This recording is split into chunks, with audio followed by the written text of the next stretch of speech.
It isn't all doom and gloom on the climate front. Okay, girls, here in Akureyri. Today on Just Transition, we're hoping to let a little light in. Mama! Yes, Jasmine. To do that, we're going to tiny Iceland. Population, hardly anyone. That is around 340,000 people. We're focusing in on the country's second largest city, Akureyri, in the north. Akureyri's been changing a lot in recent years. We have insects now that we didn't when I was young, because there's a warmer climate now. It's actually been cold and snowy lately in Akureyri, but Arctic scientists are warning not to be fooled. The far north is warming up to 3 times faster than the rest of the planet. Ice sheets are on the retreat. Snow, darkened by soot, is absorbing more heat. Snow cover has decreased by 10% over the last 30 years.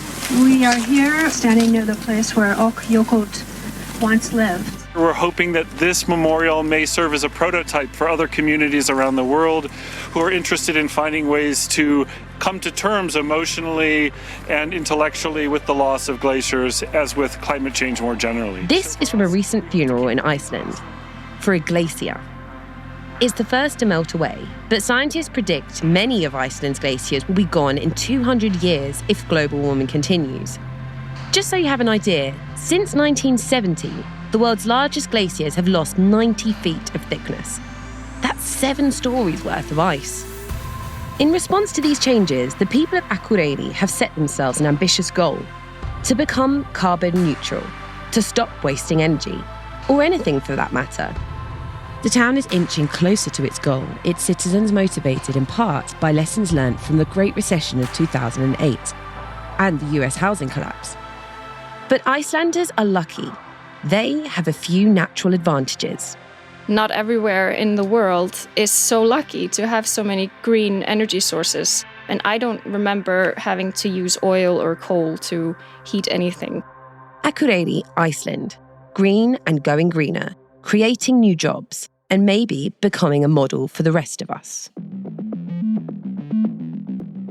Welcome to Just Transition. This podcast is brought to you by Context, a platform powered by the Thomson Reuters Foundation. Just Transition is about the effort to make the planet cleaner and greener, and recognizing the need for support towards a just transition without leaving anyone behind. Just transition for affected people and communities.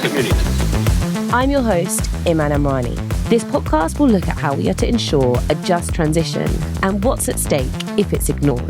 There is so much that we can do to keep this from getting worse. So in 2010, we built the composting plant. In 2011, we built the biodiesel plant to collect the cooking oil, used cooking oil. In 2014, we built the methane plant from the old landfill site. That's Gudmundar Sigurdarsson with a quick overview of Akureyri's carbon neutrality campaign. Gudmundar has a bird's eye view of things. He runs Vistdorka, a company that oversees the programs. We bought the first methane bus in 2016, and now we have 4 of them, of a 6-bus fleet. And we've been planting trees around Akureyri. And we hope to have that, what we call the green scarf, completed in a few years. So, now that we've got a hint of what Akureyri is up to, let's dig in a bit deeper. Yeah, okay. Hey, Rune, could you just tell me about where exactly you are today? I find it really weird doing these calls with people and trying to work out outside your window what's going on. Outside my window is mostly snow because we had snowstorm yesterday, so there were no schools or anything. But luckily it wasn't as bad as predicted it would be. Some people didn't get electricity for some while. Oh, really? I live in northeast Iceland in a biggest town in that area, which is called Akureyri. Mm-hmm. We have 19,000 people, and that is big here in Iceland. Probably not big where you're from. So I have 2 dogs, and when we are all at home, I have 5 girls, so kids. This is Eirun Karadóttir, a mum and a native of Akureyri. Okay, girls, here in Akureyri. Those are her daughters. Okay, and can I just quickly ask, because you were saying that there was a snowstorm outside and that schools were closed, but where you are, a snowstorm's quite frequent. Does that usually happen? Yeah, usually happens. Every now and then we have like this big storm. Like last year, the similar size storm was in February. But we have like these big ones. In 2019, it was really bad. A lot of houses didn't get electricity for a long time. And there were animals that was like horses that were outside that were suffocated in the snow and tragic things happened. So has it always been like that since you were growing up? No, that's way less snow as it used to be. When I was young, I remember in the morning my family opening the door and we couldn't see anything but snow. So they had to throw me out and the shovel, and I had to shovel the snow from the door so that my family could get out of the house. But my kids have never had to do that. So it's completely changing, yeah. And can I ask, traditionally, what's the area known for, like historically, in terms of the work that people would do? Like in most places in Iceland, there were fishery. The boats, there's a harbor here, we have like this long fjord. So that was the main, their agriculture. There are good lands here. There are a lot of sheep farms and cow farms here. I am in charge of a show called Að Norðan, which just means from the north. We're also connecting with Rakel Hinriksdottir, a local TV reporter, also born and raised in Akureyri. So I travel around in the north and interview people just about what they're doing for daily life, I guess. Daily life, that's what we want to hear about, because it's changed a lot in Akureyri. From recycling to riding electric bikes. About a decade ago, the city asked itself a question. Can we become carbon neutral? Catch and repurpose literally all of our pollution? They decided to try. They now capture much of the methane gas that seeps from their landfill. They've got about 40 pipes drilled right down into the buried dump. The methane is caught and pumped to a plant where it's converted into biofuel for buses and fishing boats. Since 2014, we have extracted around 1 million liters of methane from the landfill site. Just to compare to something, a normal family car uses around 1,000 liters of petrol per year. The goal, Gudmunda says, is not to let any greenhouse gases escape, to turn carbon flows into carbon loops, recycle and repurpose everything. It's a collective effort, and it starts at home. We're peeking in on breakfast at Arun's house. Never a dull moment as she gets her teens ready for school. Mama! Yes! And could you tell me a little bit about your kids and your family? Just to start off, you said that you have 5 children. Yeah. That's quite impressive. Well, me and my partner, we have 5 girls. Mm-hmm. I have 3 from my former relationship and she has 2. And what's the kind of family schedule like then? You must have a lot of sports classes, things going on, like crazy manic mornings and things like that. What's that like? Yeah, when we're all there, it's kind of because now we are renovating, so we just have 1 bathroom. So with 2 girls living together with 5 girls, so we're 7 girls, all with long hair and in the same house. So oh my goodness. Just in terms of how a day plays out and how you can go about making sustainable decisions where you live, could you just walk me through some of that? Yeah, if I take just an example of one normal day, maybe I would start in the morning making my kids breakfast. I would boil egg or just fry them on a pan. Then, for example, they would go off to school and I would put the eggshells in the green basket, as we call it, for food waste, and also put the used cooking oil from the eggs in a plastic bottle through the green funnel that we use. And on my way to work, I could use my electric bike, cycling to work. We have here in town 11 recycling stations, and there we have like this orange bin for the cooking oil. And the cooking oil would go to a company called Orkey, which changes the cooking oil into biodiesel. But the food waste would be picked up by a truck that picks up our trash. And it would drive it to the composting plant, which is here in Eyjafjörður, in the fjord, not far from us. And there it will be composted into molds or soil. We actually call that plant our climate hero. Here's Gudmunda again. Because compared to putting all the organic waste into landfill, it reduces the emission from Akureyri of 10,000 tons of CO2 per year. We have like piles of compost for 3 different places in town where people can get it and use in their own garden. So once Arun has wrapped up her recycling, she pedals to work. And then coming home and making dinner, would be like a typical day. Or asking my girls to take the bus to their football practice, volleyball practice, or gymnastics, or acting class. They have a lot to do. Arun actually works with Gudmunda. She was his first hire. For the moment, it's just the 2 of them. But as this transition continues, they say they'll be creating more jobs. And my role in the company as a teacher and a biologist is teaching people in this town and kids in the school and elderly people and just companies and everybody about the climate actions we are doing here in Akureyri and how they can help. Could you tell me a little bit about the CO2 challenge and exactly what that is? Yeah, the CO2 in the air is invisible to us. So we don't have any sense of how much we pollute when we drive our petrol car. So we wanted to tackle that problem and see if we could do a little challenge to make people realize how much CO2 was coming from their car, their own car. So we made like 2 big containers filled with water. Imagine here like a weightlifting barbell with a heavy bucket attached to each end. So we have a challenge asking people to try to lift the weight that we have put up and guessing how much it is and telling them then that it is a week emissions from a petrol car and asking them also if they could lift this weight 52 times, which would be what you pollute with your car in a year. What kind of car do you have? I have a Skoda small petrol car. And how much petrol do you think you use in a week? I don't know, maybe 20 liters.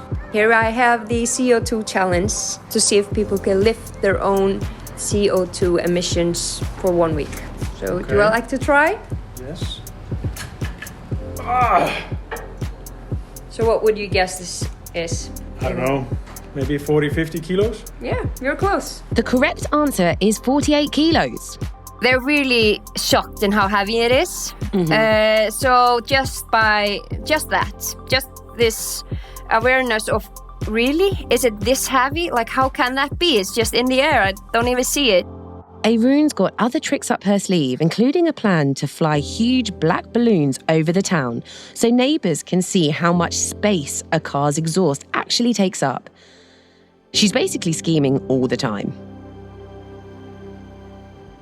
So you've got a hectic kind of family life, lots of bustle and energy going on. How important does the environment, sustainable habits and practices and all of these types of things fit into your daily life with the family? Yeah, it's just your routine, kind of. It involves everything you do.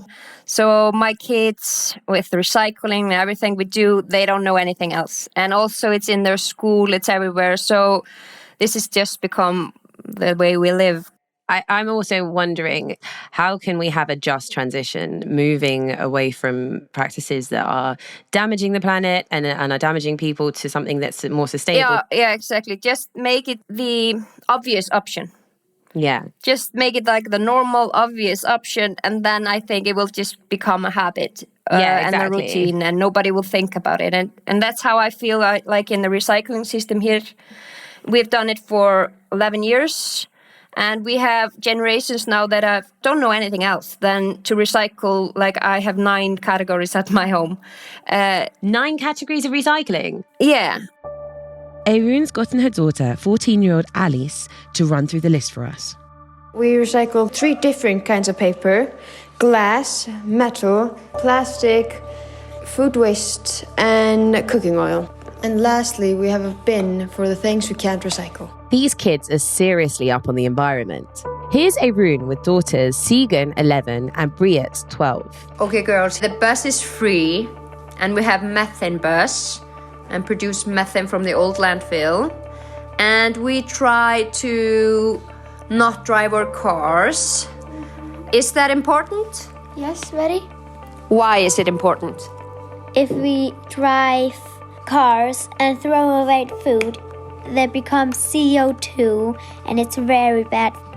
the weather changes and there becomes hotter, and then the rainforest is burning and the ice is melting. Then all the animals are at risk. And you know all these things because I told you, or you learn it in school? Both. How do you raise kids to be aware of this, and how do you get them involved from a young age? If you're passionate about something, just as if I was a passionate soccer player or something, your kid will be involved in soccer and soccer practice and so on. But of course, they don't like it all the time. Like this discussion of, can you just drive me? And when I say use the bus, it's better for the environment. If I use some logic like that, they're like, oh my God, I wish you were just a normal mom. But of course, my oldest one was in a test recently they were talking about environmental issues, and she just got on and on and on and talked and talked it on. I bet you felt quite proud when you saw that. Yeah, I was. And especially for her to realize it wasn't that uncool. A mum who makes saving the environment cool, for her teenage kids no less. Eirun's even got them helping the cause on TV.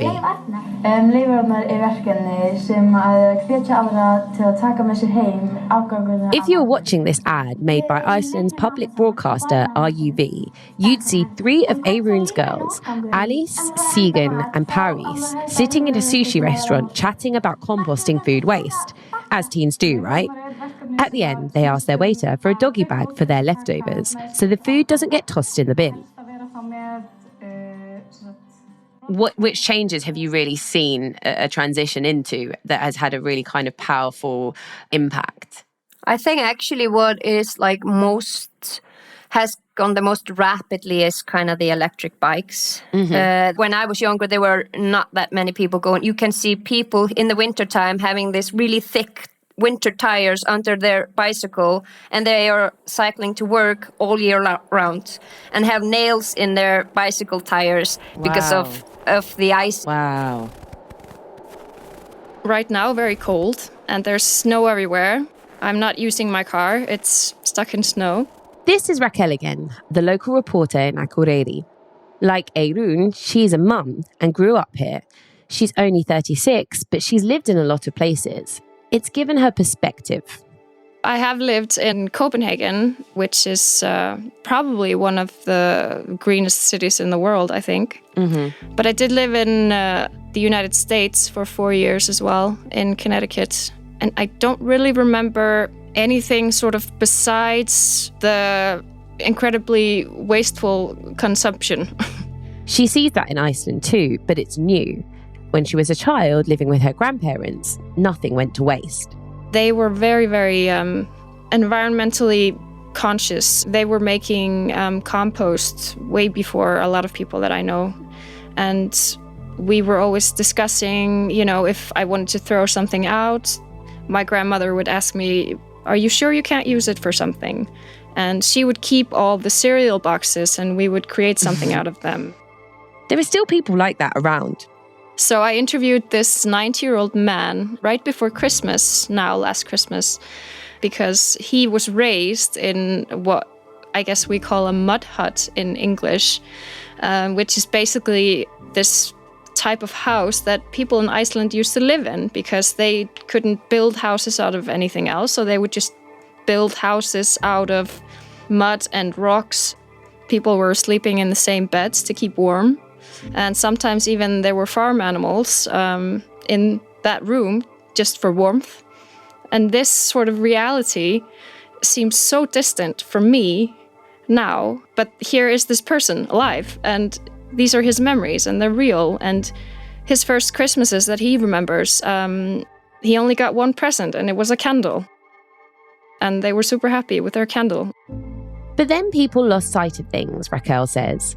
Let's fast forward just a couple of generations to the 2000s. Iceland is on fire, so to speak. Its economy is modern and booming. Icelanders finally feel like they're on the map. Raquel says it was a blessing and a curse. Everyone was really excited about us being important. It sort of made everyone excited to hear news about Icelandic businessmen buying this and that hotel in Copenhagen, or, us sort of becoming something. We were actually noticed in some way, I guess. And we've always been very happy about making some sort of international appearance, because I guess it's just being a small island with few inhabitants. Problem was, the financier of those boom years? Iceland's over-leveraged banks. Data released this morning confirmed the difficulties facing the housing market. I would say by any common sense definition, we are in a recession. The most serious financial crisis since the Great Depression. When the financial crisis of 2008 hit, Iceland's big three banks were holding 7 to 10 times more debt than the country's entire GDP. The economy crashed. Raquel says no one saw it coming or wanted to. People were so eager to get out of this sort of poverty, and the opportunities and all the jobs, people earning a lot of more money. It just seems like people sort of jumped from having nothing to having everything and not controlling what to do with it, you know. People get used to the new good things way too quickly, and they sort of forget where we came from. In the credit crunch, thousands of Icelanders lost their savings. They had to hand over their nice cars, sometimes even their homes. But unlike the rest of the world, Iceland held its banks accountable, even sending some execs to jail. And Raquel says they learned a lesson you can apply today to the climate crisis. Don't spend what you don't have. So, I mean, we've sort of moved even further, trying to find other things that we can do better. And definitely nobody is stopping being just happy with the fact that we have green energy. We are thinking about our consumption as well. And I think that that is something that everyone, not just here, but everywhere, needs to think about more. That's the attitude that's fueling Akureyri's carbon neutral revolution. But one key question is whether this transition is just. So, in terms of those changes happening in Iceland and Akureyri specifically, has that provided any kind of employment for people? The thing is that the sort of need for technical jobs has risen a lot. And sort of people with technical knowledge, there are more jobs for them now because there's so much new machinery that you can't trust technology 100%. You need people. So capturing methane, making biofuel, composting on a large scale, fixing electric bikes, setting up charging stations, all of those gigs require highly skilled workers. You need people running the recycling stations around town where Arun drops off her metal, plastic, paper, all 9 categories. Because of the climate change, it's more that we're creating jobs here.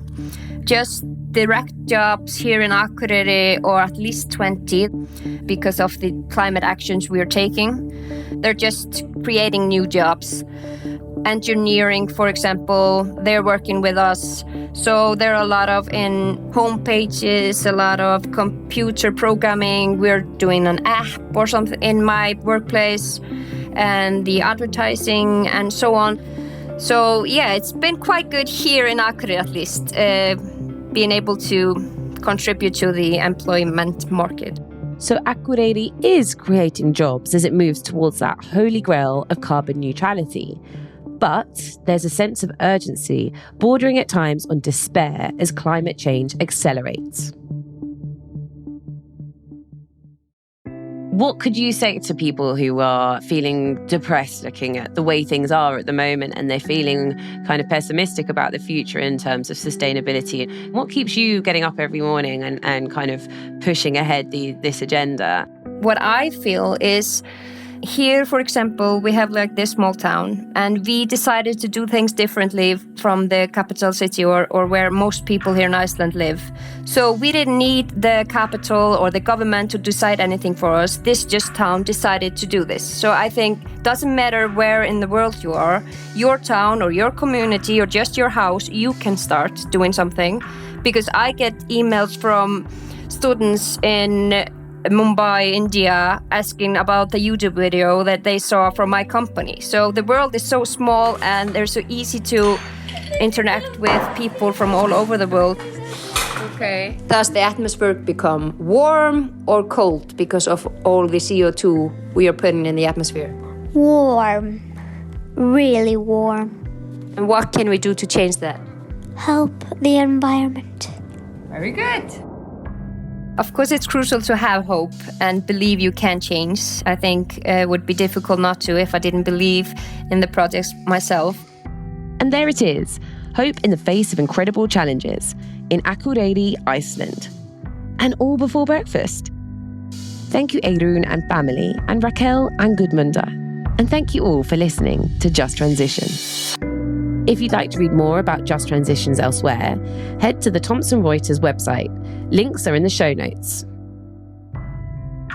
Just Transition is made by Antica Productions and Context, a news platform powered by the Thomson Reuters Foundation. This episode was produced by Jerry Haddon. Our associate producers are Abby Raheja and Paula Santana. Sound design by Reza Daya. Legal help from Melissa Tesla and Murshid Anwar. Our executive producer is Kathleen Goldar. The president of Antica Productions is Stuart Cox. Our Context team includes Just Transition editor Megan Rowling and editor-in-chief Yasser Khan. The CEO of the Thomson Reuters Foundation is Antonio Zappulla.